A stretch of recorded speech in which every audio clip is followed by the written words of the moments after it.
All right, my friends. Before we start the Siman, we're going to do a little bit of a background check, or I should say, background learning. No, on Shinyut Tes.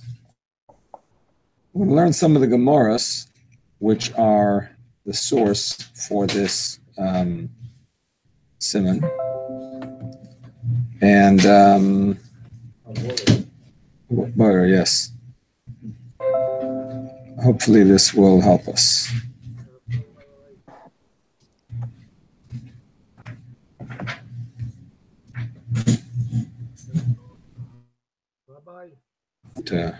On my screen. Yes. אני לא שומע. עוד פעם. בקול, תגיד בקול. It's יורם ביטון, ערב טוב. ערב טוב, אל תתבייש. Go ahead. Are you just saying hello? Okay, no problem.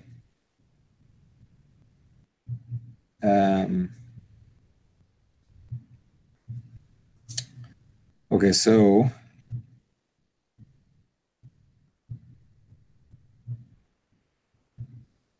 my computer's just taking time to find my little introduction here.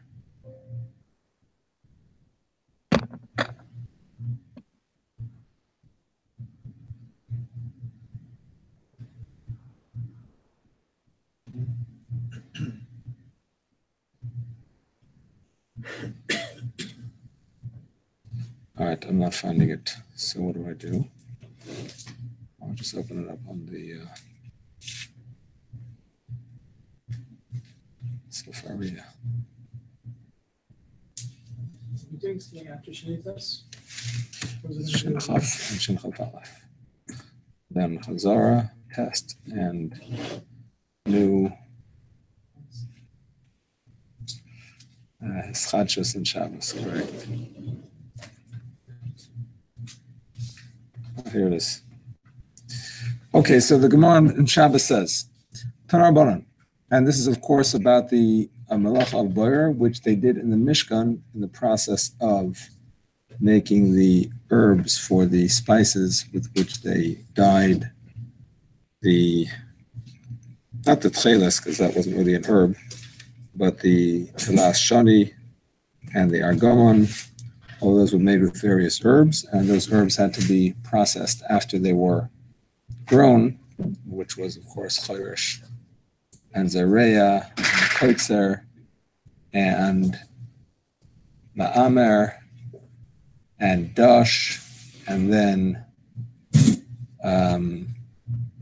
Zoyra, and then Boyer. So Boyer is selecting, and the Gemara says, Tanar Abanam and Braisa. He had different types of foods. Boyer va'oichel, boyer umeniach. He can either select and eat, or he can select and put it down. The lo yivrar, but he cannot select in a certain way. He doesn't exactly say what that means. The imbirer, and if he does, chayav chatas, he's chayav chatas. Now, the Gemara goes through about 4 explanations of Ayin Dalet Amud Aleph. The Gemara goes through about 4 different interpretations of this brisa. Because first it says you're allowed, then it says you're not allowed, and then it says if you do, you're chayav chatas. So what is it that you're allowed? What is it that you're not allowed? And what is it that you're chayav chatas? So finally, Abaya says, Abaya says, Boyer v'oichel la'alter. He can select and eat it for immediate use. Uboyer umeniach la'alter. Not immediate use. He can select and eat it. That means he can select it and plop it into his mouth. That's it. Not even put it down. Boyer umeniach la'alter. Another thing he can do is he can select it and put it down for immediate use. That means he doesn't have to literally put it into his mouth. He's allowed to put it on the plate as long as he's planning to eat it immediately, like making a salad or whatever else in the kitchen and then serving in the dining room. For lo yivrer, and you're not allowed to select if it's not for that purpose, meaning to say if you're not planning to use it immediately, v'im birer, and if you did, even though you're not planning to put it in the storage house either, you're just planning to use it later on in the same day, nevertheless, it's considered as if you selected it for storage, and you're chayav chatas. So according to this explanation of the Brisa, by the way, the Brisa is only saying two things, two levels. There's no three levels. That's one of the things we were trying to figure out. What are the three levels? It sounds like there's something that's mutter, something that's asur, but not chayiv. It says lo yiver, you shouldn't, but it doesn't say what the punishment is. And then it says if you do this, there's chayav chata. So some of the opinions try to say it's three levels. The Bible is saying no, it's two levels. You can't do it. You can do it for immediate use, whether literally eating it right away or putting it down to eat right away, or you can use it for. But if you're not planning to eat it right away, then it's the same as selecting it for an oitzer, for storage, and it is chayav chatas. When they said this pshat in front of Rava was happy with it, and he said Nachmeni, that was Abaya's his real name. I think it was Abaya's real name actually. Abaya was a nickname. I think his real name was Nachmeni. He said well. So Rava agreed with Abaya. Okay, so two of the very important halachas are contained in this teaching of Abaya, based on the Brisa.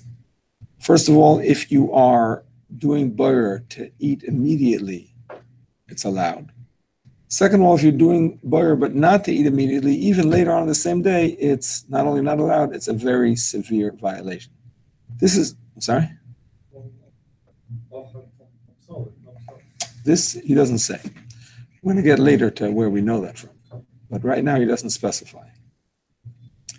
Now,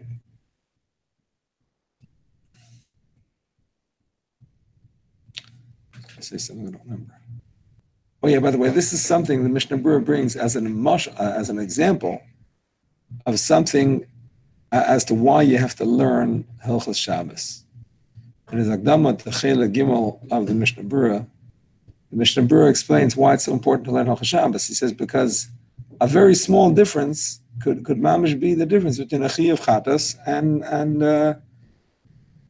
Gan Eden. You know what I mean? Yashikoyach, you did good. Very small difference. So here's an example. You're making it for immediate eating, it's fine. You're making it for the next meal is a Chiyuv Chatas. And as we're going to see also, if you take the good from the bad, 100% fine. You take the bad from the good, big trouble. You use your hand, you're fine. You use a keli that helps you do it, and you're in big trouble. And there's so many details of all of those things that the Mishnah Berurah says if you don't learn them, it's impossible to keep Shabbos. You can't, because you can't know all these slight variations of all these halachos. The Gemara continues. Oh,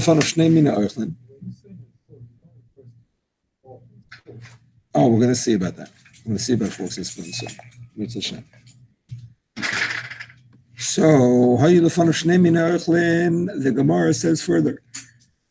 So, if you had two types of food, and he did breira and he ate, and he did breira and he put down.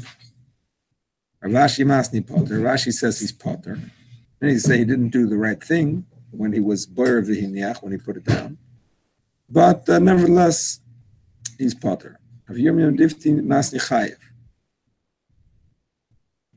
Boyer V'Hiniach could mean he put down to eat right away, like we said before on Abaya. Put down to eat right away. Nevertheless, he did something wrong, but he's still Potter. Rashi says no, he's Chayev. Rashi must be Potter Vatani Chayev. How can Rashi say Potter if there's a brisa that says Chayev like Rav Yirmiyah, like Kasha, but never Tamchoy ben Apokvar? The difference is if he's using instruments that are usual to do boyer with, then he'll be chayav.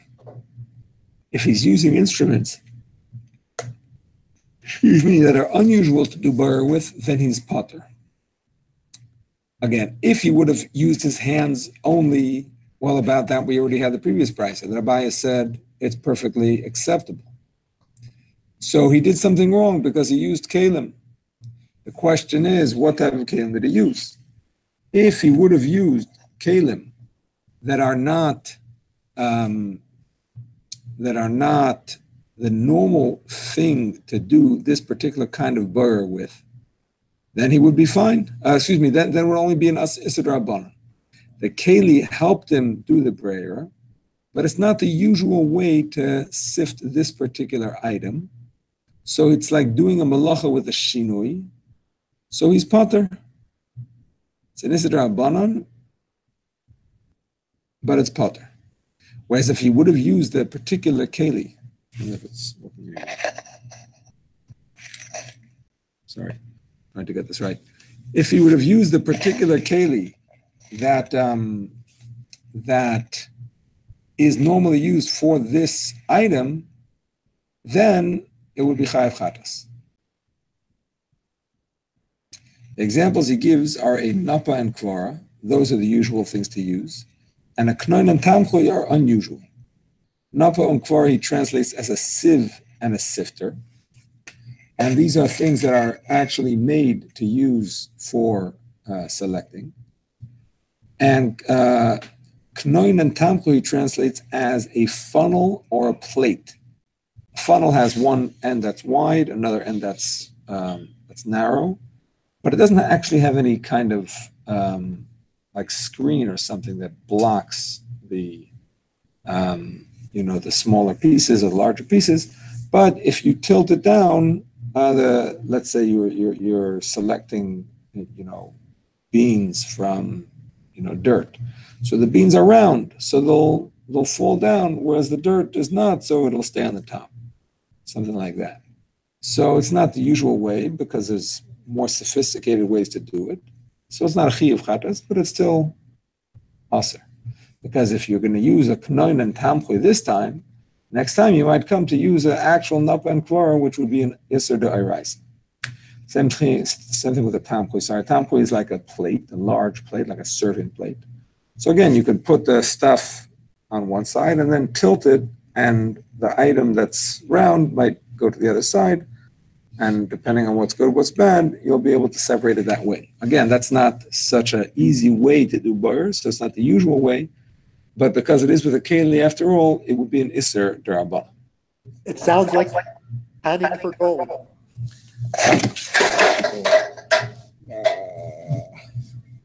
Gotta get used to my new implements here, all my new toys. Sure.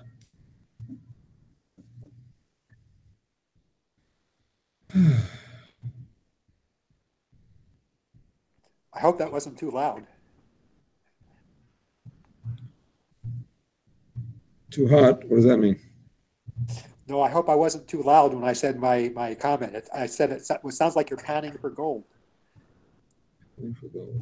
That sounds like what this borer would be like. Yes, indeed. I hear you. Go ahead. What were you saying? Oh, me? Yeah. Yeah, it made me think of panning for gold because that's how you do borer to get the gold from right. the dirt. Exactly. The plate. Correct. Yeah.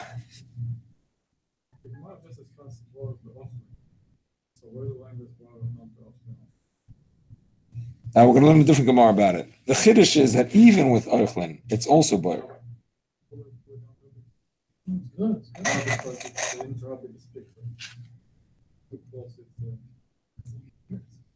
chiddush is that even though it's shnei minei Eichlin, it's still boyer. But if it's boyer Eichel and psoilus, it's certainly boyer. Exactly. Oh, you mean with other items?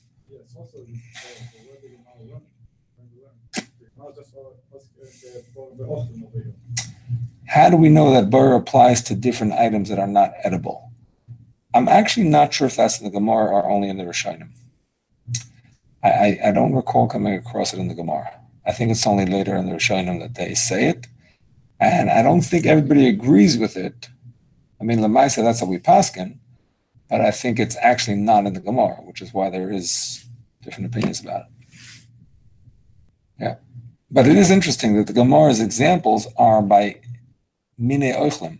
Both of the brises we had is about Mine Oichlim, whereas you would think that is like a unusual example. The normal example is actual Oichel and Psoilus, which we're going to learn a different Gemara about. But the chiddush of these Gemaras is that even though it's two types of food, still the one you want is considered the oichel, and the one you don't want is considered the psoilus. Oichel means food, and psoilus means waste. Okay, here comes the third piece of the Gemara. All in the same Gemara in Shabbos in Ayin Daled and Aleph. Now this next piece of Gemara is very difficult to understand. And therefore, we're not even going to attempt to explain it. So why am I learning with you? Just for one point that we learn from it. Here's what it is. Chizkiah Amr Chizkiah says, a person who selects lupines from their waste. A lupine is a particular kind of food that has to be cooked 7 times. And only after that is it edible. The leaves you don't eat, you only eat the center. If you take the oichel from the psoilus, you're chayav.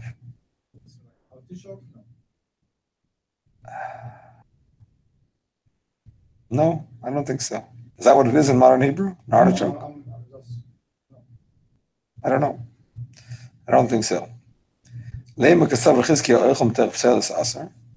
could that be? Does he hold that the food from the psoilus is aser? How could that be? I mean, you're taking what you want to eat. Of course, oichel mitoch psoilus can't be aser, because that would mean it's impossible to eat on Shabbos. You can't eat everything that's put in front of you. Obviously, you want to eat certain things, certain parts of the thing. So therefore, what does he mean? Shiny turmasim, the shalki le shiva zimni, vile shakle le misrach ukupselis metech oichel dami.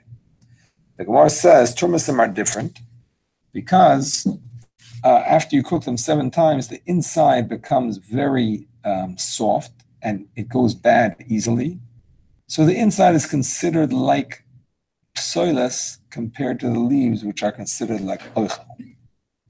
So it's an unusual type of food that what you want is considered actual waste compared to what you don't want, which is considered food. We have to understand why that is, because after all, you want it. I mean, so what if it's going to go bad easily? But right now you want to eat it. Okay, we have to understand it. But the point is that they learn from this, at least those that hold of it learns from this, the Rambam learns from this, that you're never allowed to take psoilus from oichel, even if you want to eat it immediately. Again, psoilus is the waste and oichel is the food. So the fact that the middle of the lupine is considered psoilus makes it forbidden to take it away, even though you're planning to eat right away. Because there is a different Gemara that we're going to that says that really if there's a mixture of psoilus and oichel, you should take out whatever is easier to take out. Whatever is easier to remove. If it's easier to remove the oichel, because there's less oichel, take out the oichel. If it's easier to take out the psoilus because there's less psoilus, take out the psoilus. That's a Mishnah and a Gemara in Beitza about Yantif. Oh, so on Yantif we pass in that way. The question is that Shabbos also? Flour more than a point. So you got to check out what part of it is edible. Yeah. There's the picture of it, lupine. It looks like it's flowers more than plant. It looks like. Yeah. No, it's not tulmusim. Doesn't even look edible.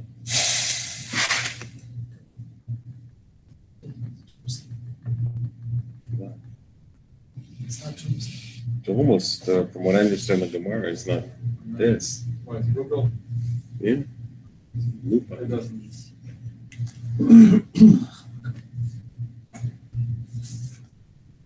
Here he translates it as Truma's beans. There's Trumas. flowering plants in the legume family. Here he translates it as vetch, a type of bean primarily used as animal fodder. So that's different than lupine, obviously. Although I don't really know what lupine is, so maybe it's the same. It seems like the size of the chicks was very small Yeah. in general. I don't know.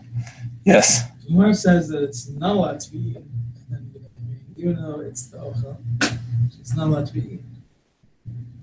Gemara says this is an example of bar. You're talking about Tormason? Yeah. He says you're not allowed to do it. That's one of the Gemara's examples. I mean, even if the food, because the food is going to rot if it doesn't come out of the shell. No, because the food is going to rot, so it's considered like psoilos. If it doesn't come out. It says, When you take it out, it's considered psoilos. if one does not remove them from the shells, they rot. Therefore, it's like considered removing the waste stream. So, is this like a very rapid process? Because what would be the difference between that and a banana? I mean, we can't really get into why it's also to take out a turmus, the details, because there's a lot of opinions and it's complicated.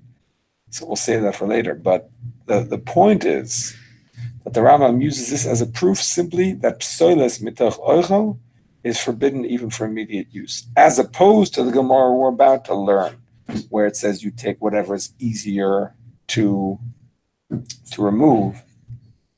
Based on this Gemara, the Rambam says that's only on Yom Tov, not on Shabbos. On Shabbos, you always must take the oichel mitech psoilos. And the reason for the difference is that oichel, listen carefully, this is a very important klal. When you're taking the food, that is considered derech achila. That is considered the way of eating. The way to eat is to take what you want to eat and eat it, even if you're taking it away from amongst other things that you don't want to eat. That's simply the way to eat. However, when you are removing the things that you don't want, that's considered an act of selecting before you eat. Even if it's easier to do, that doesn't mean it's allowed. Just like you can't cook letzarech achila, obviously. You can't do toilish, you can't do lush, you can't do any of the malachas letzarech achila. So you can't do boyer letzarech achila. The reason you're allowed to take the oichel mitech psoilos is that it's not that letzarech achila you're allowed to do boyer. It's that when it's derech achila, it's simply not considered boyer. So that's the idea. But how's it different here? This seems No. like Peeling is derech achila because that's the only 1 second, Daniel. Peeling is not boyer because that's the only way you can get the food, So that is also derech achila. Since you can't get to the food without peeling the banana, that's considered derech achila. Yes, go ahead. And what about apples, tomatoes? That's questionable if you're allowed to peel it. It's machlokes. Usually when you peel it, it's also quite edible. That's a shtickle machlokes. Machlokes of the late achronim, Reb Moshe and others. There is no final. I don't know if there's no clear psak. It's different opinions. Alter Rebbe does not discuss it, and not sure. Go ahead. What were you going to say, Daniel?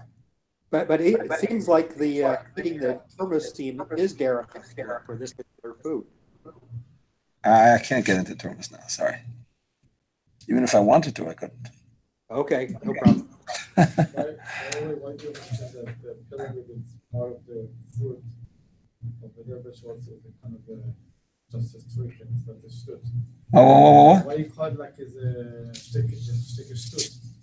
To peel it and consider like is it actually this part of the edible things on the shell, on the peel, so it's gonna be okay to peel it.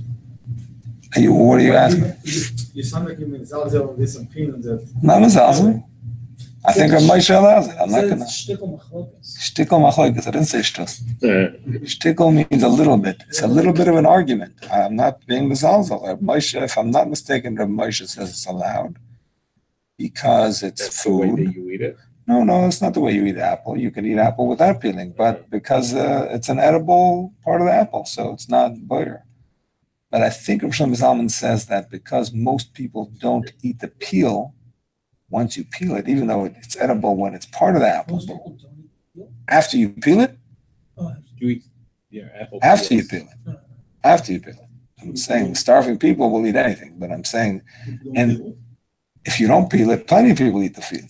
But if you do peel it, then if you're in a country like America, you don't eat the peels. So that's why I think it's a Shlomo Zalman. I mean, we'll get to it. I think he says it is a problem because after the fact, it is like pseudus. Okay, so let's just learn the last Gemara, which is what I was mentioning about Yontif. Here's the Mishnah. Aber kidneys b'Yontif. A person who selects kidneys, which are like beans, on Yontif. Beis Shammai says he can only take the oichel. Beis Hillel says, bar kedarkai. You can do bar in the regular way, meaning to say whatever is easier. Becheka, you could do it in your lap. Biknoinu v'tamchui. You can even use a knoin and tamchui. This is certainly only about Yontif, not about Shabbos. On Shabbos, we just finished saying that it's a Issa D'Rabbanan to use a knoin and tamchui. On Yontif, there is no problem to use a knoin and tamchui. Not a napa uklora, which is the usual way to be bar, but you can use a keli that's not the usual way. Yes. The only one who says that this is only allowed on Yom Tif is the Rambam, even though there's the Mishnah with the lupines. No, it's not the only one. Yeah. It's not the only one. I think it's the Rif, and Why wouldn't someone hold? How would someone who sees this Gemara not hold that you're not allowed to take a psul shmochel in food? if I'm not mistaken, the tour, if I got the tour correctly, and probably the Rosh also, because they usually go together, they hold that the din in Yontif is the same as Shabbos, and you're supposed to take whichever one is less of a tircha, and presumably they would hold that is the derech achila, whatever's easier to remove instead of working harder, take out the oichel. If there's less psoilus, just take out the psoilus, and that's the derech achila. And I'm not sure how they explain the Gemara with Turmison. Maybe based on how the different opinions of understanding Turmison, we can come to understand that. But the Rambam is not the only one. There's a few Rishonim, which is why the Mechaber Paschal is that way. But there are other Rishonim who disagree. Okay, the Gemara says, we're gonna have to let him Gamliel. The Gemara says, Tanya, Amar Gamliel.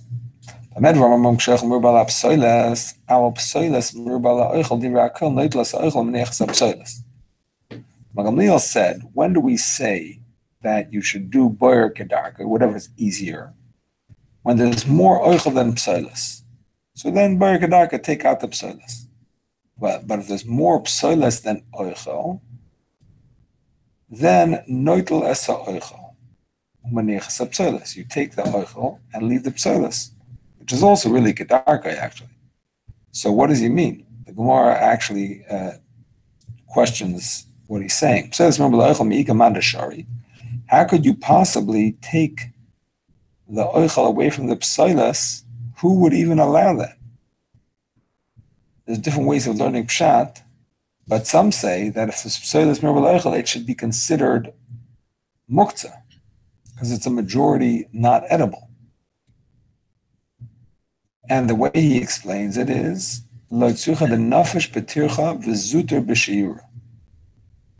that it's a smaller amount in size, but a larger amount in tircha. So there's more oichel, but the psoilus is difficult to remove.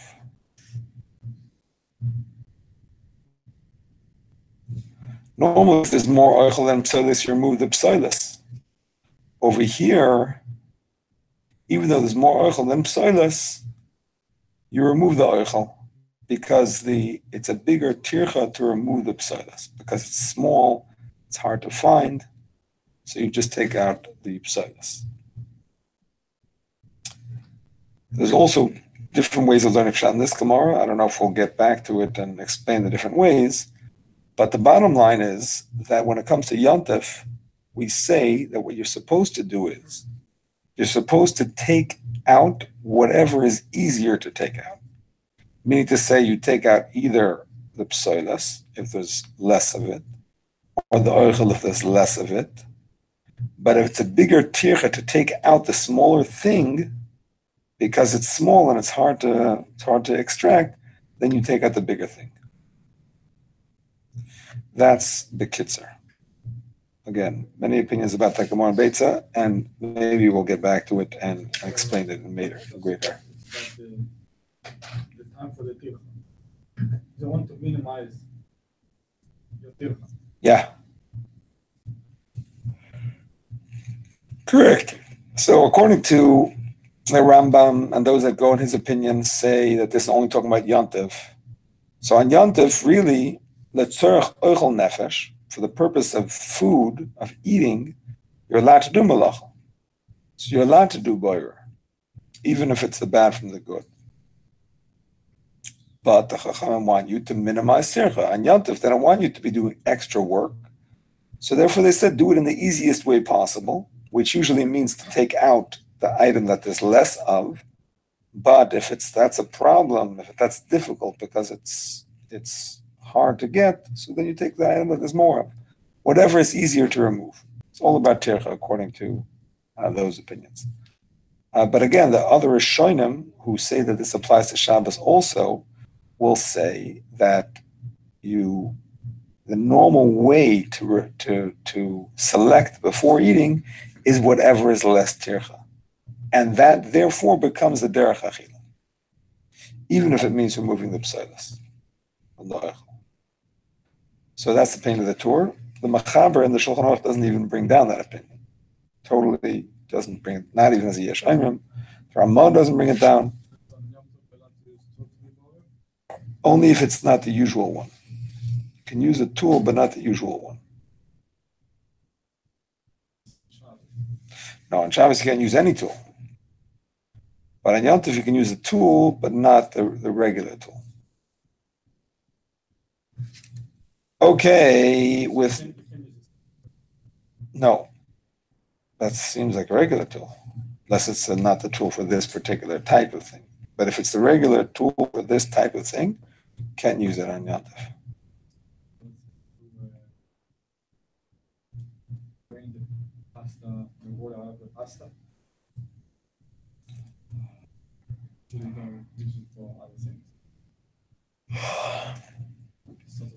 Liquids from solids, there's in general more room to be made.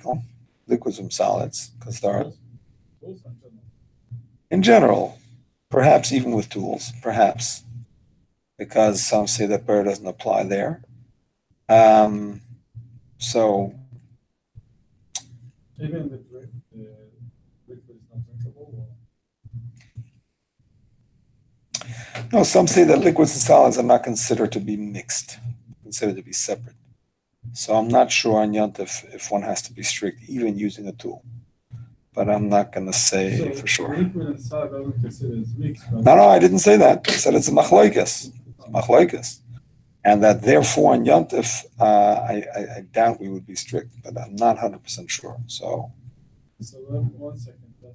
If they're machloikas about liquid and solid, what is the machloikas about two solids? About what? Two solids. Why should we have machloikas?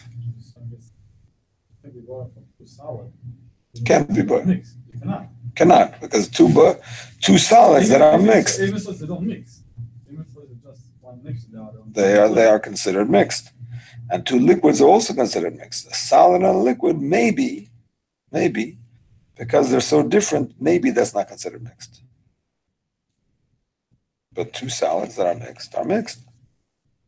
What's considered mixed? We're going to get to that. One mixed, the other considered mixed. We're going to see. And Mirz Hashem. All right, my friends, with no further ado, we begin the Mechaber. And before we say the Mechaber, I'm just going to give you a little bit of an introduction that the Mishnah Berurah gives. I don't think I wrote it in my latest handout.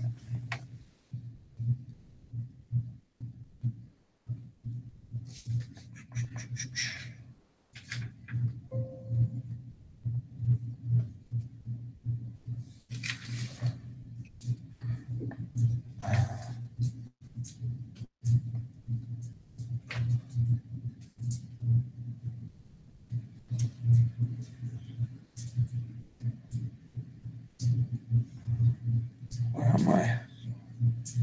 Did anybody print out that the latest one that I did?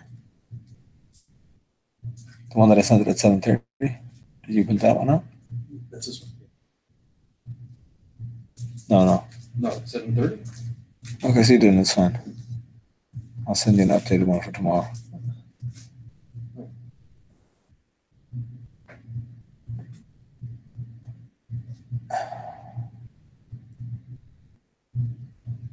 Okay. So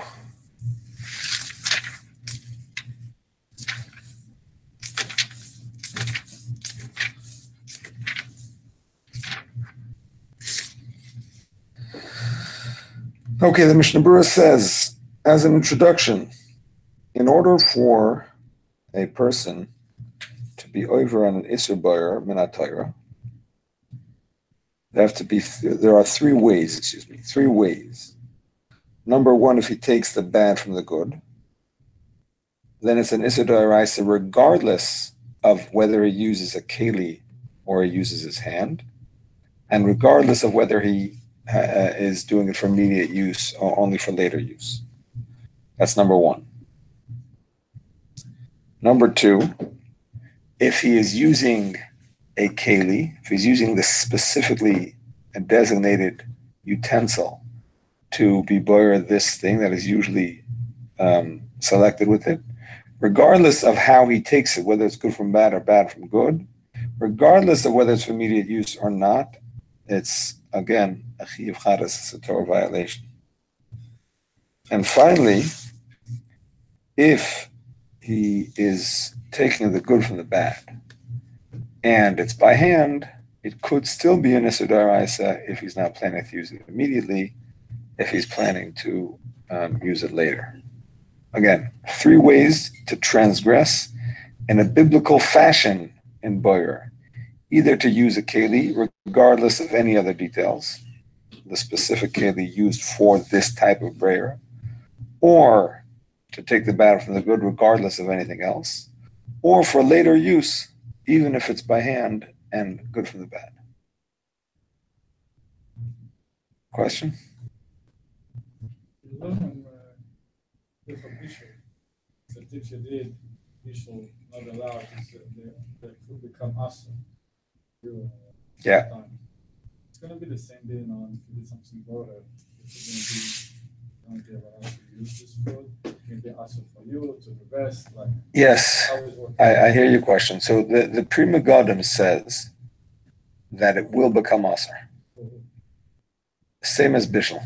The same one. Same as Bishul. All the rules we learned for Bishul, according to the Pri Megadim, apply to Boyer as well. And everybody will be No, not everyone. The Mishnah Berurah quotes the Pri Megadim. But then he says, oh, anyway, I already explained in Siman Ches that according to the Vilna Gaon, you could be lenient like the Shita of Rab Meir, who says that if it was done b'shogeg, then it's mutter, even on Shabbos. And if it was done b'mezid, it's only also if it was done b'mezid for him and others. But b'shogeg, it's mutter immediately. So kind of he's a little bit more lenient. It was also relevant for the same guy who did it, no? That's according to Rabbi Yehuda, which is how most people paskin. But the Vilna Gaon is megal on that. But anyway, not all the Achronim agree with Pri Megadim. Some say that boyer is different because you didn't really change the thing. Anyway, they say when you did a forbidden boyer, you didn't change it in a way that you had to do a malacha to change it. It's not like cooking. There's no way to cook without cooking. There's no way to cut something off a tree without cutting it from a tree. There's no way to shecht something without shechting it. But there is a permissible way to do boyer. So therefore, maybe it's not considered getting hana from a malacha, since you could have done the same accomplishment in another way. So the Yakud Yosef says, Alter doesn't bring it down. No, so I'm not sure. But The Yakud Yosef says, one second, he just says you can be makel with another idea that he brings up, and that is to mix it back together and then do the boyer in a permissible way. Because that way you nullified what you did, went back to what you had before, and now you're doing it again. That's his header. Yes. How does that differ from the whole concept of shinui then? What do you mean? Because you were saying there's only one way to do a certain malacha. Shinui means doing it a different way to get the same result. Isn't that similar, what we were saying here? It's not clear to me what you mean. First of all, I didn't say there's only one way to do a malacha. There are different ways to do a malacha. But if you do it in an unusual way, that's only going to be a d'Rabbanan. But how are you applying that here? Because what you were saying was that this malacha, there's other ways that you can accomplish what you want to do. In a permissible way. In a permissible way. I'm not talking about a kalach hayad. I'm talking about kalach hayad. Kalach hayad is also d'Rabbanan. If something is attached to the tree, there's no way you could get it off in a permissible way. Kalach hayad just means you won't get an issur d'oraisa, but you'll still get an issur d'Rabbanan. Ask a guy, still not an issur d'oraisa, but it's issur d'Rabbanan. There's no way you can get it off the tree in a permissible way. Besides if a hurricane comes, you know what I'm saying? With that you can't control. But here there's a perfectly permissible way to do it yourself with no d'Rabbanan prohibition whatsoever. And that's simply to take the bad from the good from the bad for immediate use by hand. Okay, so actually, just in answer to your question, Ron, because I don't know when we're going to get to it, so I may as well say it now. You were asking what's considered mixed. So I came across, I think it's in the Malachos, and I don't remember what he bases it on, but he says that we consider mixed what people consider mixed. Meaning to say there's no certain amount of a measure, you know, if it's within 2 inches, it's within 2 millimeters, it's considered mixed. It doesn't work that way. If it's close enough that people would consider it mixed, it's mixed. If it's spread enough apart that people would look at it and they would not consider it mixed, then it's not mixed. So it's a difficult thing to give an exact measurement for. But you know, let's say you have a simcha, and on every table you have 3 bottles of soda. You have a Coke, you have a Sprite, you have a ginger ale throughout the whole.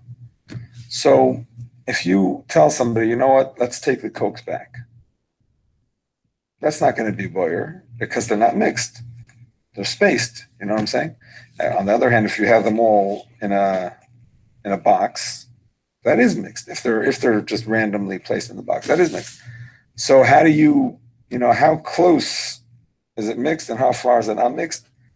There's no clear hakdara. There's no clear classification. But what people would look at and consider mixed, that's what we consider mixed. That's what he says. So let's say you put with the soda. You decide you don't want to take the Coke out of the box. You leave the Sprite because I want to cool up the Coke, put it back in the refrigerator to be cool. Yeah. You use it after. Yeah. It's not shimush right away. Maybe it's for the same meal, but later on. Maybe for the dessert. Is it going to be considered boil? When you say shimush miyad, it means like for the same meal, what period of time served to shimush miyad? So this is similar to a question that they bring down in the Dirshu from the different Rishonim, I should say, different Achronim. You want to heat something up in a permissible way before the meal. So you choose what you want to heat up, and you take it out from the mixer, and then you put it in whatever on top of the pot or whatever, you're not going to eat it right away because it takes time to heat up. It takes an hour, I don't know. Is that considered immediate use or not? On the one hand, you're not using immediately. On the other hand, you are preparing it for use immediately, and as soon as it gets prepared, however long it takes, that's when you use it. So he has different opinions about that, and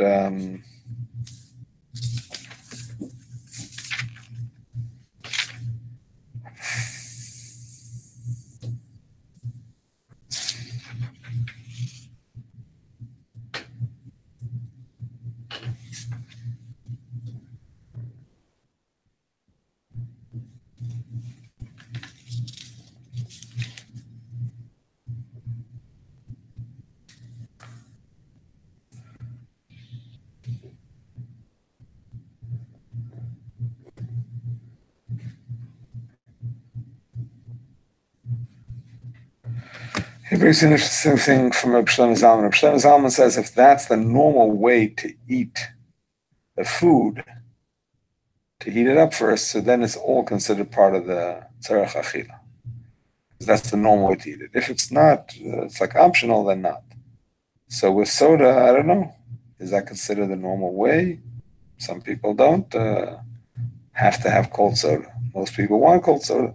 I don't know. It's a question. Not clear. If you have to use it right away, or you have to prepare it for use right away. Another example, you have platters of Yiddish. You want to prepare a plate, take home. Here's some cookies. There's water. What do you mean some cookies? You mean a certain type of cookie? Certain type of cookie. Yeah. And then at home you're going to eat it right away, you're not going to eat it right away? Take it home. To the kids. Because you're going to eat it right away or not? I mean, right away. When you get home. When you get home, you give kids cookies, that's it. What do you expect? If you're going home right now and you're going to give it to them right away, that's clear that it's mutter. If you are going home and you're not going to give it to them right away, but this is the last chance you have to take the chocolate cookies before you go home. And then once you get home, you'll give it to them after they answer project questions. By the way, if you had 9 dishes, like let's say 2 plates, whatever food, you want to keep it for after Shabbos. But 1 second, but it's enough that you ate 1 cookie from out of the plate that you'll be. Oh, one question at a time. One question at a time. No. One question at a time. I'm not answering your question. So let me answer your question. Oh, which one? So this is discussed in a slightly different form, but I'll just say the question the way it's discussed here in the Deer Shul once again. If you're going to shul and you want to have snacks for the kids in shul, you're not going to give it to them right away, but you want to have it with you when you get there. Are you allowed to go through the snack bag and take the ones that you want before you go to shul? On the one hand, you're not going to use it right away. On the other hand, this is the last chance you have to take it before you leave. So, machlokes, some say, I think Rav Shlomo Zalman says you're not allowed because the fact is you're not using it right away. And Rav Vosner is mekel because he says since this is the last chance you have to be able to be boyer it before you'll be able to come to the next stage, that's also considered immediate use. The use is to have it over there. So he allows it. So that's a bit of a machlokes. And the same thing in your question. Now you can ask the next question. Go ahead. By eating 1 piece from the plate that you bought, not the rest for later on. No, absolutely not. This is mamash achiv chadas. And this is an example of what we say about Hilchos Shabbos, that it's harorim hatluyim b'saira. The Gemara says that, what's the expression? I don't remember the full lashon, but it basically says that Hilchos Shabbos are like mountains that are hanging by a thread. So it's a mountain, it's a mamash chiv chatas, and it's a little slight difference. So here's an example of that. If you're doing boyer for immediate use, and you take extra specifically for later use, in the same act of brera, you only need 3 portions, and you make 4 portions because you think, yeah, I'll have some left over for later. Mamash and Issa d'Oraisa. On the other hand, if you say, you know what, maybe I want 4 portions. I'm going to do 4 portions now because I might be in the mood of 4 portions. And you only end up eating 3 portions, you're mamash tzaddik. You don't have to eat the 4. But as long as in your mind you thought you might eat the 4, that's good enough. Not only that, but the Achronim say, when you're preparing a meal, it's always nice to put a little bit of extra on the table. It's not nice if the guests are mamish, scraping the salad bowl till the end. So they say that in consideration of preparation for the meal is included not just what they're going to eat, but a polite amount of leftovers is also allowed, because that's considered, part of the meal. So again, you're making but you're not making the leftovers for later. You're making it to have harchava, to have plenty at the Shabbos. Well, that's allowed. So that's also true. That's also true. Certainly, if they might eat it, and even a little bit extra that they're not going to eat, just to have it look nice. Another hagdar. Okay, with no further ado. So regarding the example got to last minute take the snack short. Yeah. You open the bag at home and taste it. And we're going to be micro to finish it in short. Is it on the same level? I don't know. I don't know if that helps. I don't think so. There's no harama in I carry them Torah. outside it, so it's not problem. Sorry, there's no what? Harama if I want to make, say, more of one salad. No, it says clearly you can't. The Mishnah Berurah says mamash chayav chadas. It says clearly. Okay, here goes the machaber. Not for the record, I don't take cookies. No. What if it's yantav? Boyer oichel mitach pseilas. Machaber. Boyer oichel mitach pseilas. A person who takes the food from the waste. Or he had in front of him 2 types of foods. Boyer min acher, and he chooses one from the other one type from the other. But not over kvar chayav if it uses these instruments, which are usually used for boyer, is chayav. If he uses these other instruments which are not usually used, but he doesn't do it by hand, so then it's forbidden, but it's not asur mid'oraisa. Ve'im beira biyadai, if he selected with his hands, kedei lechal la'alter, in order to eat it immediately, mutter, it's allowed. So this is like pretty much what the Mishnah Berurah's introduction was. With a keli amiyuchad like hachas asur, with a hand is mutter, but only for immediate use. Now, what does immediate use mean? So the Ramah right away jumps in.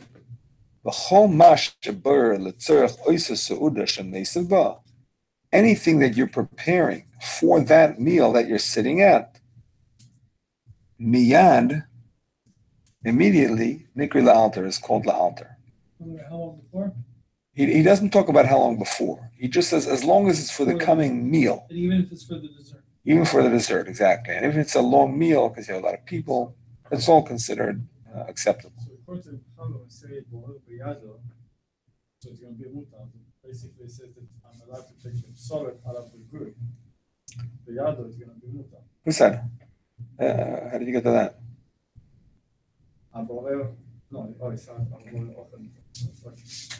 Sorry. Yeah. So he doesn't say how long before. There's different opinions amongst the Achronim about that. Some say, and this is what the Mishnah Berurah says, when the men leave shul. What does it mean the men leave shul? That means that they're on the way home, and as soon as the meal is ready, they'll start. So that's when you start getting ready. And if they have to wait a little bit, they wait a little bit. Meaning to say it has to be mamish right before the meal. On the other hand, some give a time, they say, within a half hour, within an hour, so that even if you know the meal is not starting till X amount of time, you called it for a certain amount of time, you called it for 1 o'clock in the afternoon. Okay, 12 o'clock, you can already start doing blur. But certainly, if it's a job that takes an hour, you can certainly start it an hour before, according to all opinions. You say if it's a job that takes 15 minutes, and it's machlokes, some say you mamish have to wait till right before. Some say no, you can start within an hour. But if it's a job that takes an hour, you can certainly take the hour because the fact is this is the only way you'll be ready on time. But you have a lot to prepare. Exactly. Start much earlier. Exactly. As Moshe says, I think he also brings it from Rosh Zalman, that you can start as early as necessary. Meaning to say, if you're one guy and you're preparing a big meal for a bunch of people, maybe you can start 3 hours before, because that's what it takes. Chazon Ish is strict, and he says, no, you can't start more than a half hour early, and let them wait. Okay, that's a chumrah, but most of the Achronim disagree. They say as long as you are taking the time that it's necessary to have it ready on time, that's all considered sambuch l'sulah. Okay. V'afilu acherim oichlim imoy shari. Even if others are eating with him, it's permissible. It doesn't have to be only for your own eating purposes, because preparation for others is still considered tzorech achila. In other words, you could think the whole heter is tzorech achila, so that's only if I'm eating. So my selecting is like if when I put it into my mouth, that's derech achila. So if I'm putting it on the plate first because I'm making a salad, it's also derech. If it's somebody else, he's eating and I'm preparing, how's that derech achila? No, that's also derech achila. That somebody else should prepare for me, that's also considered derech achila. And the Mishnah Berurah adds, when it says oichlim imoy, eating with him, it's lav davka. It doesn't have to be that they're eating with him, even if he's not eating there at all. He's just preparing for other people. That's also fine.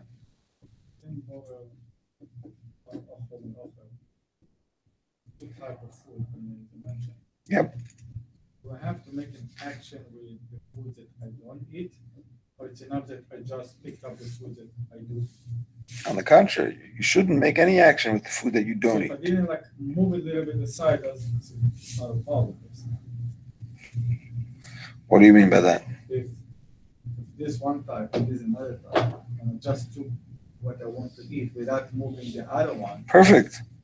But if I move it a little bit, but to have access to the one that I want to consider as a warrior. Having access to something else. You can't remove the one that you don't want. You can't remove it because that's exactly what butter is. From the plate. Whatever. Pushing on the plate to. You can't remove it. The point that there is a chiddush that the Mishnah Berurah said, which is a chiddush, that if in order to get to what you want, you have to push away what you don't want, that's not considered bar. As long as your objective is to get to what you want. You understand? He doesn't say the same plate, not the same plate. You have a pile of stuff. He's talking about clothes. You have a pile of clothes. The thing you want is on the bottom. So what, you have to just take it out and everything falls down? No, you can pick the other things up, like a bench, and then take out what you want. You're taking off what you don't want? Yeah, but that's not selecting. That's just getting out of the way. So let's say if you have like kids like the early salad, they don't like the tomatoes. Just pick up the cucumbers out of the tomatoes. Everything's still on the plate. Yeah. So it's fine as long as it's on the plate. Taking out the cucumbers is fine. They're pushing it, the tomato this side, the cucumber this side. It's still on the plate. They shouldn't be pushing. No, that's what do you mean? That's exactly. They take the cucumbers and they leave the tomatoes. They shouldn't push the tomatoes.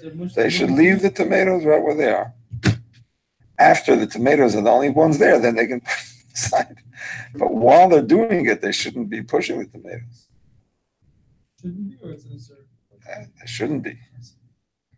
I don't know if it's an isser as long as it's still there's still other cucumbers that they're mixed with. You know what I'm saying? Selecting means to take it out of the mixture. Here, if they're pushing it, but there's still other cucumbers that they're mixed with, you see what I'm saying? So I don't think it's a deraisa, certainly not. By someone else, you know for sure, even after it's like someone else would eat it. So you consider it's better for the one that did it. No, l'chura, it's okay if he's going to eat it right away. If you show Someone him, else would eat it. yeah, but if you show him, you have to be. Here's cucumbers for you. What if the, That should be okay. what if the cucumber's underneath the tomato? Then that's like the That's like Stack that. lunch, Yeah, right? exactly. then you can push it out of the Yeah. way to get to the bottom one. That's the chiddush of Mishnah Berurah. Yes. Rabbi, if I have fillet fish on a plate and I see there are small bones and big bones, Oh, big discussion. if I put a plate, empty plate right in front of this one, if I take the meat out of bones and put it on this plate, and they take this one away and get this one. The meat out of the bones is for sure okay. That's no problem. Sometimes it's hard to do, and there are opinions that you can perhaps even take the bones out of the meat. Perhaps. So we're going to get to that. Why and who and so on. Sorry? There's one thing, right? So, Um, one entity. Some say because that's derech achila, just like a peel. Derech achila. Some say because you can. It's very difficult to eat if you don't take out those bones. So taking them out is not considered bur, but derech achila. That's the heta that I have in my head. Maybe there's it's other Sarah. reasons. Maybe there's other reasons. Okay. Now another chiddush in the Rama. V'lachei mutar livrar ha-yerek shekeren salatin mid'olin ha-mu'pashin sheboi kol ma shetzarich lechal boi sesuda. You're allowed to take the good pieces of lettuce from the pieces that are not so good, whatever you need to eat for that meal. But you have to take the good lettuce from the bad lettuce. You have in the head of lettuce, you have some leaves that are already looking verschimmelt, as they say. They're starting to go bad. So you can take the good from the bad.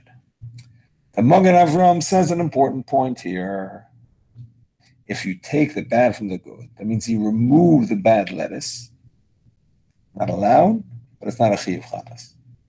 Chiyuv chatas would only apply if the bad lettuce was actually inedible. In most cases, it's not inedible. It's just limp and it's bruised and whatever, and you don't want to serve it, but it's not actually inedible. So it's therefore only derabanan considered psalus. For it to be psalus deraisa, it would have to actually be inedible. Or if it were a different species. For a person or just For a person. Or if it were a different species. Different species is also selecting different species. But selecting two of the same species, or I should say one of the same species, just one is not so edible, that's only derabanan. Yes.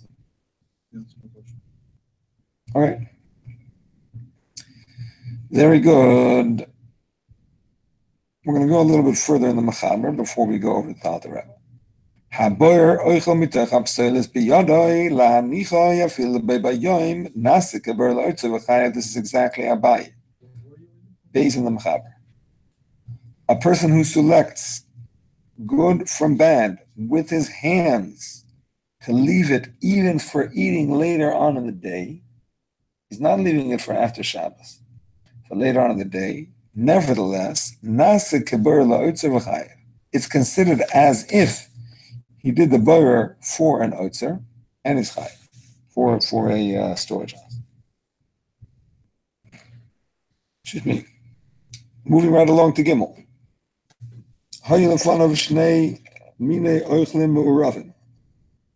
If he had in front of him two types of food that were mixed, boyer echad me'echad umeniach hasheni kedei lechol miyad.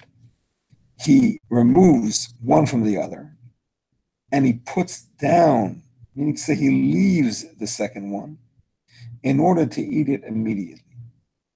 So this is the idea of two minei oichlim, two different types of foods. So he can take the type that he wants and leave behind the type that he doesn't want as long as he's eating it immediately. Basically, the rules of boyer apply equally to two types of food as they do to Oichel says, to food and waste. And in the context of two types of food, the food that you want is like the Oichel, that's like the food, and the food that you don't want is like the psoilas. And therefore the same rules apply. You must take what you want, leave behind what you don't want, and even then only for immediate use. So if you want, two different types of food on the plate, and you want one right now, but as soon as you finish that, you're going to eat the other one. So it doesn't matter which one you take off the plate first. That is an interesting question, because after all, it's still in the same meal. So does it really make a difference? Because you do want both. I'm not 100% sure. The laws of Bayer are very complicated, and every time I learn them, I find out new variations and new things that I didn't realize. His question is, you have two types of things on the plate, and you actually want to eat both. You like them both, but you want to eat one before the other. Do you have to take that one out, or can you take the one that you're going to eat second out? Because you are going to eat it in this meal. So, I'm sorry? Isn't there a certain distance that we could be? It's not considered mixed, and it's not considered mixed. Yeah, but they are mixed. Well, he's talking about they're mixed. No. You're talking about a salad, tomatoes and cucumbers, and you want to eat them separately. You're an organized guy. You want tomatoes and cucumbers. And it so happens you're going to eat one first. So I think it should be mother, because it's all the same meal. So what's the difference? But I'm not going to say for sure. What if they are separate? That's not, there's no broyer issue. Anything that looks separate has no broyer issue. What's separate? Not mixed. Not mixed. The Einei B'nei Adam. I never came across a halachic thing about it. Right? It's just about what people consider mixed. I remember seeing a certain distance. I think I remember 2 centimeters, 2 inches. Yeah. It's in the I have a book. I remember that book. I was looking at it loses a lot. Anyways, so. Give me a moment. One moment. Pretty sure he discusses that here.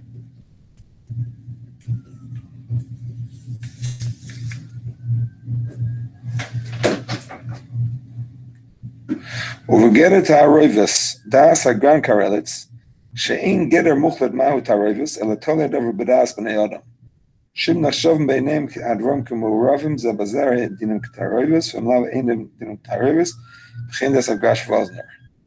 That's all that I saw. If somebody has a different hagdara, a different classification, maybe, I don't know. Yeah. How about the boiled egg? So like the yolk is the psoas. Yolk is the psoas? Give it to me. For me. Yeah. Like what can I do? You and all my kids. What can you do? Yeah, I mean, it's perfect. You take the white, which is anyway on the top, and you eat it. And I leave the psoas? What's the problem? You're taking the good from the bad. That's no problem. The question is the opposite. If you only like the yolk, you don't like the white. Not many people like that. But if that's what it is, then you're taking out what you don't want. But really, that's the only way you can get to it. So it's like a peel. That's the derech achila. Yes? What if something is on top? Do not want the thing on top. For example, you have a pizza you made. Say I put a pizza.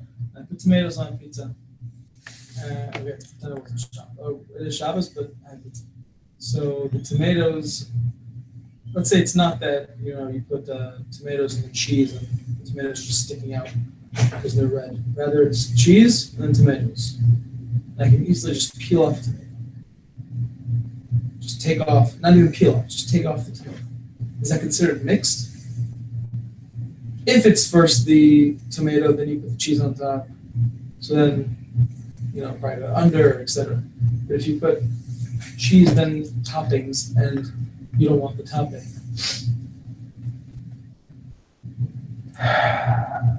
Is that mixed? I think it is considered mixed. I think there's a problem about that. That when they're touching and they're like a little bit intermingled, you know what I'm saying? How it like sticks. It's like just not just like a carrot on a fish where it's just sitting there.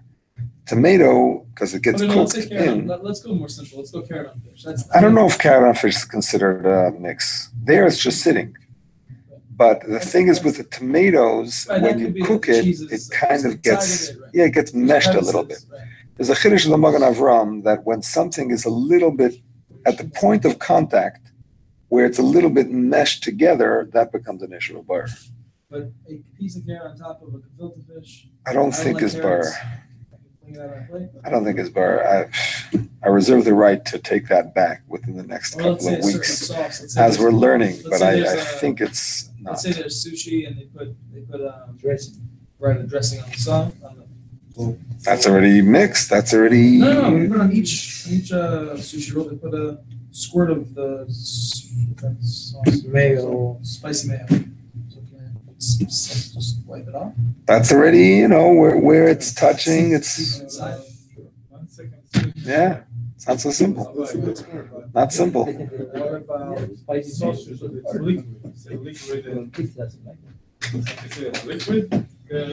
It's not pashut. Liquid on salad is not pashut. You have to be machmir generally. Anyway, even the opinions that say liquid and salad are separate is only if there's no connection between them. But if they're hugging each other and you have to, so then it's not. The Magen Avram says it about cream and milk, where the cream is like on the top and the milk's on the bottom, but because where it sits on it, it's a little bit like, there's like an interchange between the solid and the liquid. He considers that boyer. So you see, in general, there's a machlokes about the solid and liquid. But I'm saying here, when the liquid is a little bit intermeshed with the solid, it's for sure an issue. Am I allowed to do something? For example, if I have a piece of lettuce and I don't like the dressing they put on top of it, it's a nice big piece of lettuce. Can I go rinse it in the sink to get it away, but not by hand? Or can I put it in the stream? Put it in the stream. Whatever, near water. Meaning, put it in the stream with a faucet.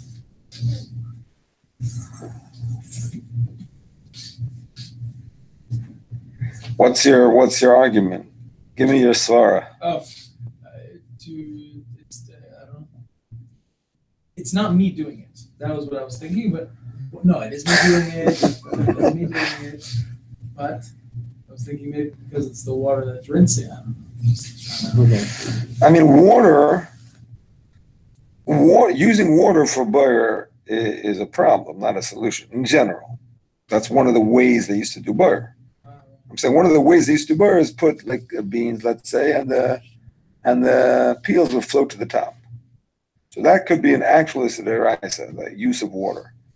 On the other hand, my thought, I thought this is what you were going to say, is that maybe if that's the only way you can get it off, maybe it becomes like derech achila. Maybe it becomes like a peel. You know what I'm saying? You're allowed to peel the shell of off an egg, off a hard-boiled egg, or off a banana. You can peel it. No, but that's not ochel. What's the difference? If it's a banana, I can't eat the banana. But you said there's machlokas with an apple. You got to peel off the peel of an apple. Oh, that's because the apple doesn't have to be peeled to eat it. Right, this doesn't have to be peeled to eat it. Someone can eat this without. I don't like it. Just like I don't like my apple with a peel, I don't like my lettuce with this type of dressing. Oh. This lettuce could be eaten with dressing. It's not a rotten.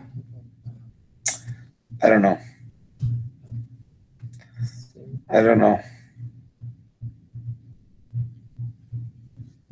That's one of the things you don't put it on. The matter needs further examination.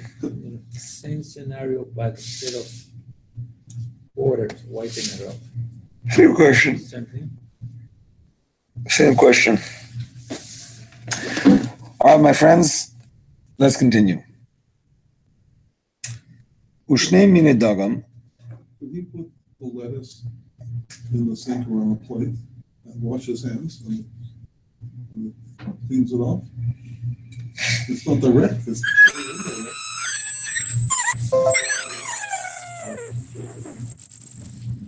Ouch. I don't know. I don't think so. I mean, whatever. Let's not get into those details because I'm not ready to address it.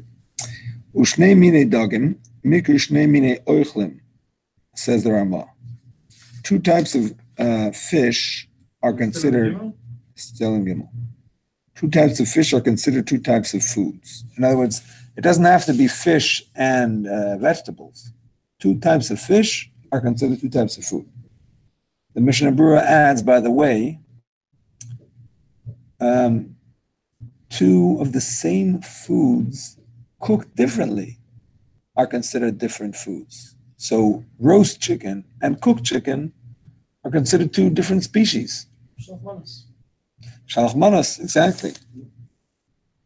And he's not sure about sour apples and sweet apples. Maybe also are considered two different species.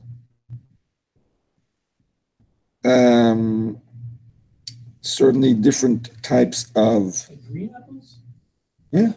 So, according to that, green apples and red apples, to this far that would say, he's saying that it is two apples. He's not sure. He says the Prima Garam is mistapik. He doesn't say what the halacha is. Why would it not be? Yes, it's all apples. Yeah, but it's two distinct different apples. Okay, but it's not maybe two different minim. It's two flavors of the same min. I'm saying, it's not clear. Not clear. You know what the halacha is? I mean, in general, it's better to be strict. 18, let me see.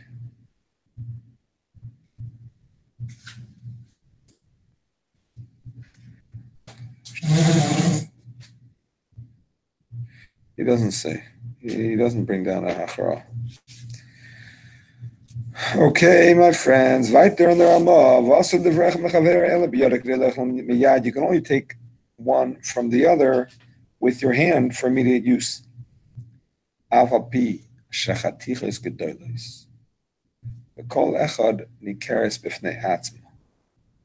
Even if the different pieces of fish are each separate and they're recognizably apart, nevertheless, the fact is they're two species, and the fact that it's big pieces doesn't mean that it's not boyer. It's not talking about that they're apart, like far apart on the plate. It means that they're all mixed, but they're big. So you can say, well, I can see which is the salmon and which is the tuna, and what's the big deal? No. You know the big pieces, as long as they're mixed, it's an issue. If it's one species, listen carefully, this is a chiddush, important for you to realize. Even though you're taking the big from the small, like mikre breira, that's not called breira. If I want to take all the big pieces and leave all the small pieces, that's not a different species. It's not a different min. Sorry, so it's fine. Sorry? Even if they're made different? No, we're not talking about made different. Oh, so The same species, they're made the same, everything is the same. One is big, one is small. That's not an important difference. And therefore, it's not considered selecting when I take only the big or only the small. And here's the even bigger chiddush.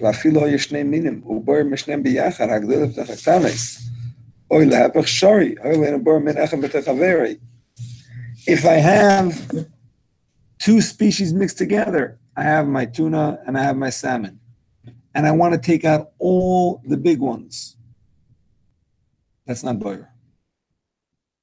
As long as I'm not taking only the salmon or only the tuna, I'm taking all the big salmon, tuna, I don't care. I just want the small pieces left behind.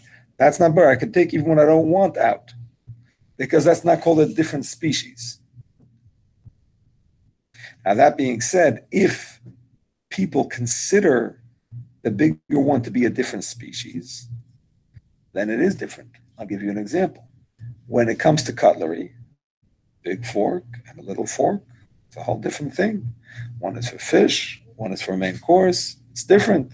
It's not just big and little. You understand? Here we're talking about food, big piece, little piece. Right? It's on the menu in the restaurant. It doesn't say big or little pieces. It's the same food. It doesn't make a difference. But if it's a thing that's used differently, like a big and little fork, that would be considered boyer because it has its own kind of, it's in a different category. So if you don't care if you use the big fork or a little fork It's not about you. It's not about you. People consider big and little forks to be a different type of utensil in terms of their use. So you wouldn't be allowed to separate out, the big and little forks. Yeah. I don't want to jump. Just the question with if something's on top of another, then it's or next to another, not mixed, so it's not called rare. Take out what I don't want. So what would be? Those are two different things you just said, but whatever. Oh, no, Two different correct, things. okay. I mean, no, they're not. It's not incorrect, but there's two different things. When one is on top of the other, the Mishnah Berurah says a chiddush that it's not considered boyer because you're just getting to what you want to get to. So, but I'm taking off the carrot off another gefilte. I don't want the carrot. So what's your question? So with the same thing of it being on other sides of my plate, I'm allowed to take let's say my peas are here, my carrots are here, I'm allowed to take my peas out. Yeah. Two sides of the plate are obvious. Right. One on top of the other is a chiddush. Right. But two, So what I want to get with that is that I don't know if it's comparable, but with Caleb or with Caleb, let's say I have shirts. So why would I not be allowed to be bored with shirts? They're sitting on top of each other. well, there we see that it is considered mixed. A pile of shirts are considered mixed. I'm saying if you have, let's say you have different types of shirts. Talking about different types of shirts. This is an important point. If I have shirts and they're all equal, you know what I'm saying? There's no difference. It's not like blue shirts and white shirts, Shabbos shirts and weekday shirts. I just have shirts. So there's no difference between them. If I want to take out what I want to wear tomorrow, even though it's not for immediate use, I can do that. You understand? Because they're all fine. They're all the same type.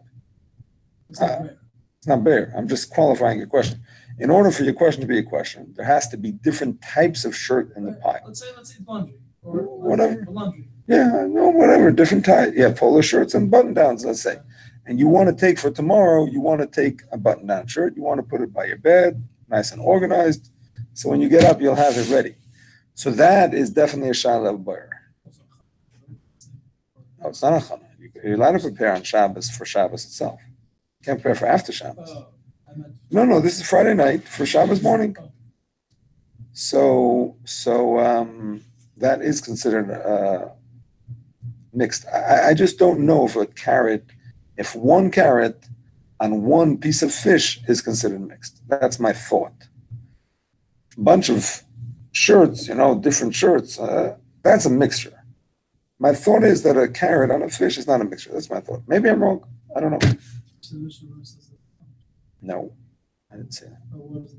No, the Mishnah Berurah says another chiddush. The Mishnah Berurah says if there's something you don't want on top of something you want, and the only way to get to what you want is by pushing off what you don't want, that's not called boyer. That's just called getting to what you need to get. You know what I'm saying? It's not edible.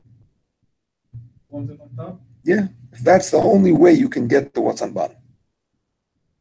He in his example, he's not talking about food, he's talking about clothing, but same idea. And if you have different types of undershirts, you have preferences. Like you want to wear this one, Are they different types, or just that this one fits better, this one is... different brands. I don't know if a different brand is a different type. Different brands, different stretches. Like this one's looser on my neck, the other one's more tight on my neck. No, that's nothing. Really? That's nothing. If it's a different type... No, same type. Same. No, that's not going to be a difference. You would like this brand, that brand, that's not a different species. You know what I'm saying? It's a different company made it, has a different name. It's not a different species. Okay. Ve'im beirer v'hiniach la'achar zman. If a person did breirer and left it for later, at the end of Gimel, Machaber, afilu leboy bayom, even for that same day, For example, you did breira in the morning in order to eat in the afternoon, chayev. Okay, moving right along for Dalet. A person who did breira.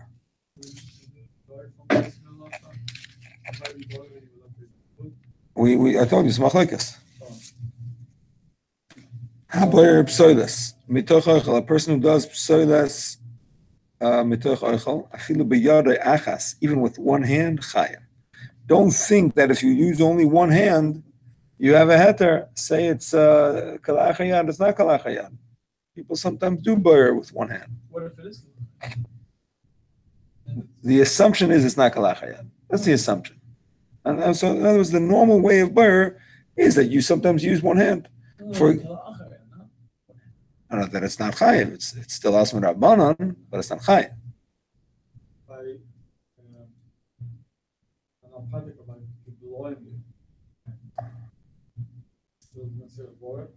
But blowing can be boyer, yeah. Oh yeah? Yeah. If it's the normal way, yeah. It's not the normal way, it would be asma rabbanon. But blowing is considered boyer, yeah.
A spoonful, I guess, of liquid. I'm back. All right, you all there? You see me? I had a bit of an interruption. But yeah. Hello? You all there? Yeah, I can hear you now. Yeah, I can hear you good. now. Okay, there was some kind of interruption. Yeah, go ahead, sorry. Sorry. One more question, going back to the gefilte fish and the piece of carrot. Which I'm not sure about, so you can ask me all the questions and I'm still not going to be sure about. Go ahead. No, it's like, it's not the sour for him, the carrot. What about if he puts something like spice, a lot of spice? Horseradish. Yeah, horseradish, like it's not gonna be the sour for another person. Is he allowed to take it out now? Horseradish can sink in. One more time, I don't understand your question. It's like he put some spicy or horseradish on top. So On it's the not gonna carrot? be on the carrot. So it's not gonna be On purpose? on purpose. To make it unedible. Undesirable, yeah, enable for another person as well. That doesn't help. That only makes it worse. Doesn't Being boyer bad from good is more of a problem Worse. than Bad two for types of worse. food. Two types of food is also boyer, but the main boyer is bad from good. I'm not saying it's forbidden. I'm just saying it's not, doesn't help. I like the carrot spice. Doesn't help.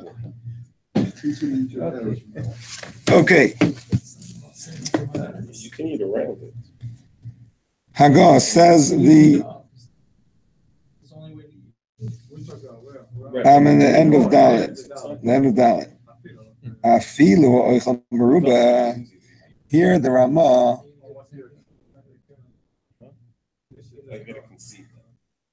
here the Ramah is specifically saying this so that you shouldn't think like the Torah. And like the Rishonim who explain that the Gemara in Beitza applies to Shabbos as well. Va'afilu ha'oichel meruba, even if there's more food, and to have to take out the good is a bother. Much easier to just take out the bad and be finished with it, not have to worry about it.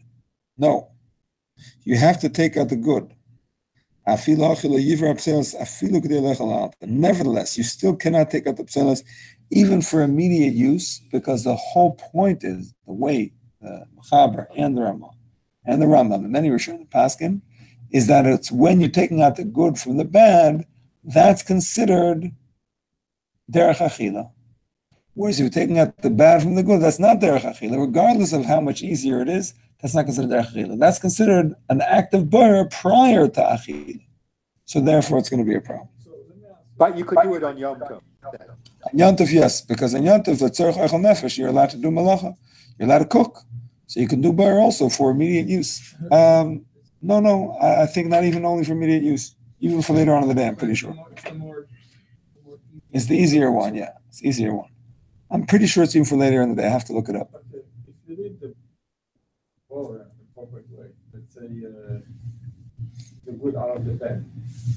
Now you have left only the bed in the plate or whatever it is. Because it's not edible, it's solid, it's not become muktzah. Can you move it? If it's not edible, then it's muktzah. Can you move it? It depends. If it bothers you, and it's You have to put it up the table. if it bothers you, it's called what is it called?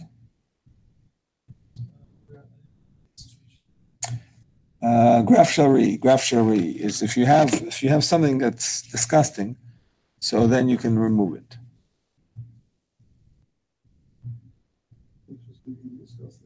What was the question? If you're allowed to remove? If you're allowed to remove from the table the psoilus. If it's edible for animals, by the way, for animals that are commonly found in cities like dogs and cats, then for sure, this is not considered. It's not muktzah. Even if you don't personally own a dog or a cat, but if it's a commonly found animal, it's not going to be muktzah. What's the meaning of disgusting? Say I have peanut shells that I cracked on my tablecloth. Honestly, I don't know if one or two are going to be disgusting. But once you have a whole pile, it's like not nice, to have a Rice pile. is also disgusting. I'm pretty sure. Just not presentable. Yeah, I'm pretty sure it even says it about shells, that it could be considered a graf shari. Pretty sure. So that means with graf shel re, you can always remove the bad from the good when it's graf shel re. Even though I have two ears, I still can't hear two people at once.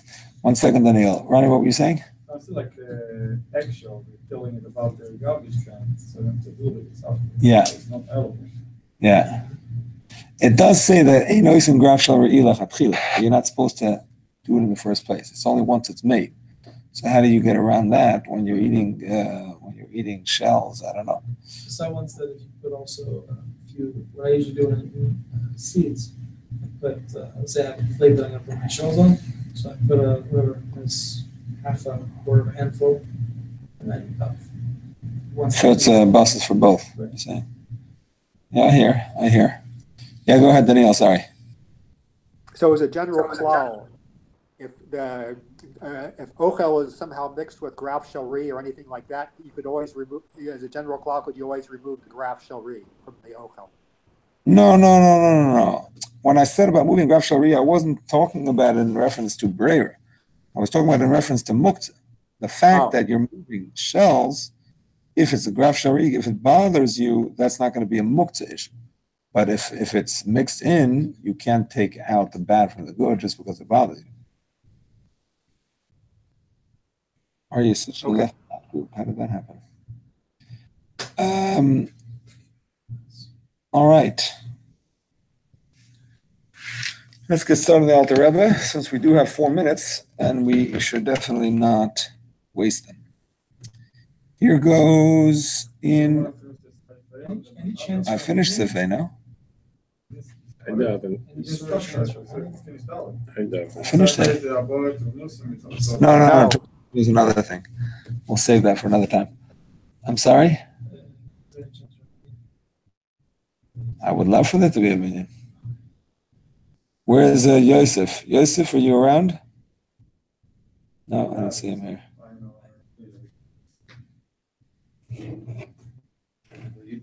I haven't. Who didn't daven? 1, or 2, or 3, or 4. We would need 2 people who didn't daven. Anybody else? Anybody have any ideas? I'll text Elchanan, but only if he didn't daven and only if we have one more. He did daven. He did daven? Are you at the minyan? I was at Okay. that minyan. That takes care of that. He was even chazan. So. Okay. Done. There we go. Just in case you want to say it, pay attention first. Okay. Alter Rebbe. You know what? We only have 3 minutes, so instead of the Alter Rebbe, I'm going to answer some questions that David emailed me in reference to shoe tying and connecting about tying shoes, since we learned about tying shoes last week in 317. So what does a lefty do in terms of tying their shoe? It's actually machlokes. Which shoe first? Yeah. Generally, you're supposed to put on the right shoe first and tie the left shoe first. And the tying of the left has to do with the tefillin. There's 2 reasons why we tie the left first. One is because of tefillin, that we see that Torah gives primary importance to tying tefillin on the left. What's the other reason? Anybody remember? I don't remember the other reason. There is another reason why we tie the left first. And based on those 2 reasons, it's actually machlokes if a lefty should also tie his left shoe first or tie his right shoe first. So I'm not really answering your question. I'm just saying it's a machlokes. But in terms of standing of a lefty who is right-footed, so it so happens that most lefties are right-footed. What's that? Was it? Right-footed means you kick the soccer ball with your right foot. Your strong foot. Your strong foot, exactly. It's very rare for a person to be left-footed. Lefties are about 10% of the population, but left-footed is even less than that. And it's important, by the way, halachically, because a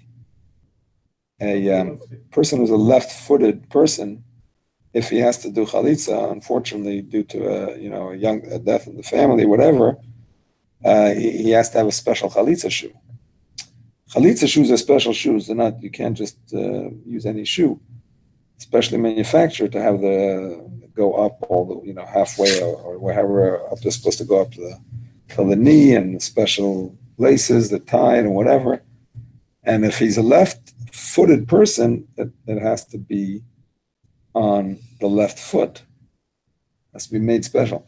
Anyway, but if you're right-footed, as most people are, even lefties, then you definitely take your left foot back first when you're finishing Shemoneh Esrei. Because the whole point of the left foot first is to show that you wish you didn't have to finish Shemoneh Esrei. You wish you could stand for Rosh Hashanah all day. So the left foot, being the weaker foot, is the one you put back first. So even if you're left-handed, but if you're right-footed, as most people are, you would put your left foot back first. If you're actually left-footed, I assume you do the opposite, although I never actually heard specifically. Sleeping with socks. Any opinions? Very bad. Very bad. Why? Smelly feet. So I must say, I hate to repeat things that I don't have any source for, but I did read somewhere that it's like kasha l'shikha, sleep with socks. But I cannot say I have any. The Gemara doesn't even shoes. No, shoes is tam misa. It's a kasha l'shikha, taste to death. Sleeping with socks, I read somewhere that it's kasha l'shikha. I think I read it in a sefer called Ikuti Sipurim from Perlov, but there was no strong source for it, so I hesitate to quote that. And finally, about Sorry, is that also if it's necessary or stop? Meaning if it's cold. Yeah, I personally sleep with socks. I must admit, because I didn't see any source for it. It was like some kind of people say it wasn't like was no safer that's a known safer that he gave as a source. So I wasn't makabel it. With all these things, if it's talking about stam, but there's a tzarech, then it wouldn't hurt you. I don't know. Everything is separate. Everything has to be judged according to its thing. Shoes, yeah. Shoes is not good. The Gemara says that. And last but not least, tying a second knot on tzitzis is very strict on Shabbos. Tying a second knot on tzitzis, or even tightening a second knot on the tzitzis is very strict. You cannot do that. If the tzitzis are tangled and you want to untangle them, you can, but you have to be very careful not to tighten the knot. So what the Rebbe writes in a letter is to remind yourself not to tighten the knot, is to hold on to the knot while you're separating the tzitzis. That'll remind you not to tighten it. All right, my friends, I wish you all a good evening, and in Mitzvah Hashem, we'll do the Alter Rebbe tomorrow night. My pleasure. Okay, thank you. Good night. All the best. Welcome. So it's just-